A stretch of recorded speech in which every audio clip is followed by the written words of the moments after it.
pocket money. The family are on a camping holiday.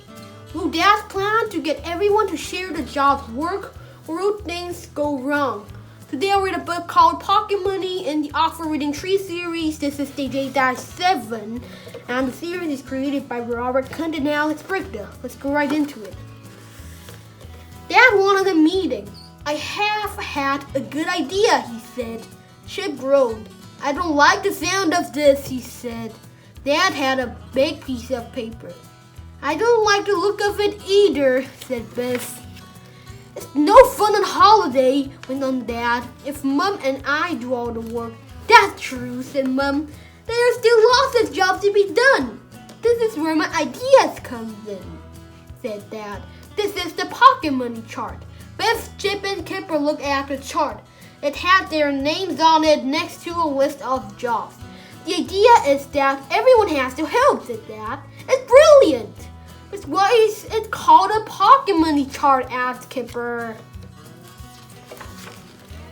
Dad taped the chart. If you do the jobs without a fuss, he said, you get extra pocket money. Mom liked the idea. You need extra pocket money on holiday, she said. I suppose so, said Biff. So Biff washed up and Kipper dried. Tip took Floppy for a walk. Dad blew up the bed with the pump. I like the idea of this pocket money chart, said Mom. I don't, said Kipper. The next day they went to the beach. It was cold and windy, so nobody wanted to sit on the sand. Mom and Kipper played with Floppy. He chased the ball into the sea. Biff, Chip, and Dad went to look for shells. Biff looked along the beach for shells. She picked up a strange-looking rock. Look at this, she called. It's a rock with a spiral pattern in it. She showed it to Chip. It looks like a shell made of rock, he said. You found a fossil, said Dad. Once it was a shellfish. Now it was turned into a rock.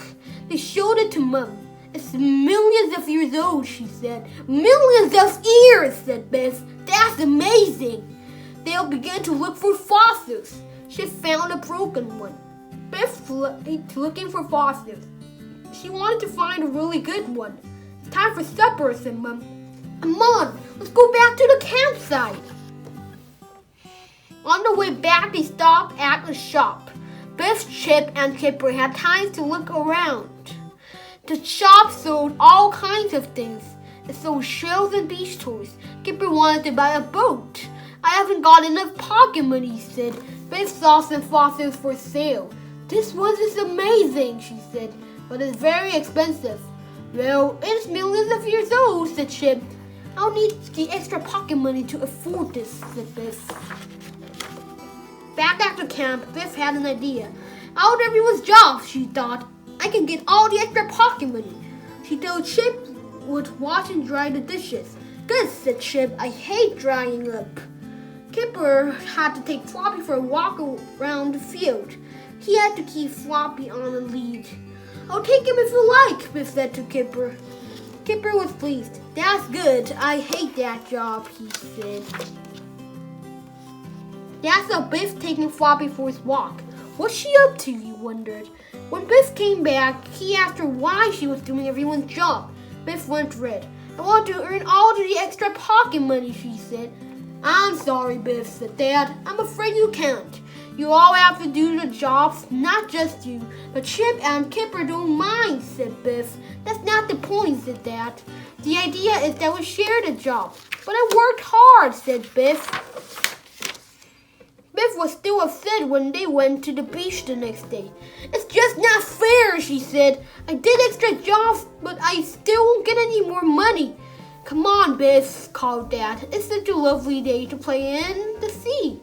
Biff, Chip, and Kipper played in the sea. They had a little plastic dinghy and they took turns to sit in it. It's my turn, called Biff. No, I'm not getting out, said Kipper. Then we'll tip you out, laughed Chip. They all felt cold after they had been in the sea. Dad took them for a walk along the beach. Mom stayed behind. Biff began to look for fossils. If I can't buy one, maybe I can find a really good one, she thought. They came to a little rocky cove. Some people were in the cave. A camera team was doing a fashion shoot. I bet the girl was a model, said Chip. They're taking photos for a magazine. The girl smiled at them. I'd hate to be a model, said Biff. All you do is stand around for ages. Just look at those cameras, said Chip. Come on, said Kipper. You're looking for fossils, remember? They walked in a long way, but they didn't find any good fossils. It was time for lunch, so they went back to find Mum. We saw those people taking photographs, said Chip. After lunch, Biff and Chip went with Mum to the little rocky cove. The tide was coming in again, and the cove was filling with water. Biff pointed to something on a rock. It was a camera. The photographers must have left us behind, she said. It will soon be underwater, said Mum. You could swim across and get it, said Chip. But I'm not a very good swimmer, said Mum. I might drop it. Biff had an idea. The dinghy has a long rope. It could paddle across quite safely, she said. Mum thought about this. Well, go and see what Dad thinks, she said. But hurry up, said Chip, or it will be too late. Biff ran to ask Dad. When he saw the camera, he agreed to let Biff rescue it in the dinghy. Just be careful, Biff, called Mum. It's all right, said Biff. But look at the camera. It's going to be underwater any second. Biff got to the camera just in time. She put it in a plastic bag and Dad put the dinghy safely back. Hooray, said Kipper. The camera is safe. Biff to the rescue, laughed Biff. At that moment, the photographer ran up. Have you seen a camera? She gasped. I left one behind in the cove. Biff held up in the plastic bag. Here it is, she said. I've just rescued it in the dinghy. The photographer was pleased. Cameras like these are expensive, she said. I'm so glad to get it back. She took a photograph of everyone to say thank you. Will we be in the magazine? Asked Kipper. And the photographer wanted to give Biff some money. It's a reward for saving my camera, she said. Biff said she couldn't take the money. I'm just pleased you got your camera back safely, she said. Kipper was cross with Biff. Why didn't you take that money? He asked. I would have. Chip looked awful. I'm not sure what I would have done, he said. Dad smiled at Biff. I'm very proud of you, Biff, he said. I think you're right not to take the money. Agreed Mum. If you do someone a good turn, you shouldn't expect to get a reward. The next day, Dad gave Biff, Chip, and Kipper some extra pocket money. Maybe we do what we like with it, asked Chip. Of course you can, said Dad. And we'll give it to Biff, said Kipper. So Biff bought the fossil he wanted so badly. Alright, that was the book I read. I hope you enjoyed this story, even it was short. I really appreciate you for watching. If you haven't subscribed yet, please consider doing it. This helps me make more better audiobook videos. And from now on, again, thank you for watching. And I hope I can see you in the next one. Take care.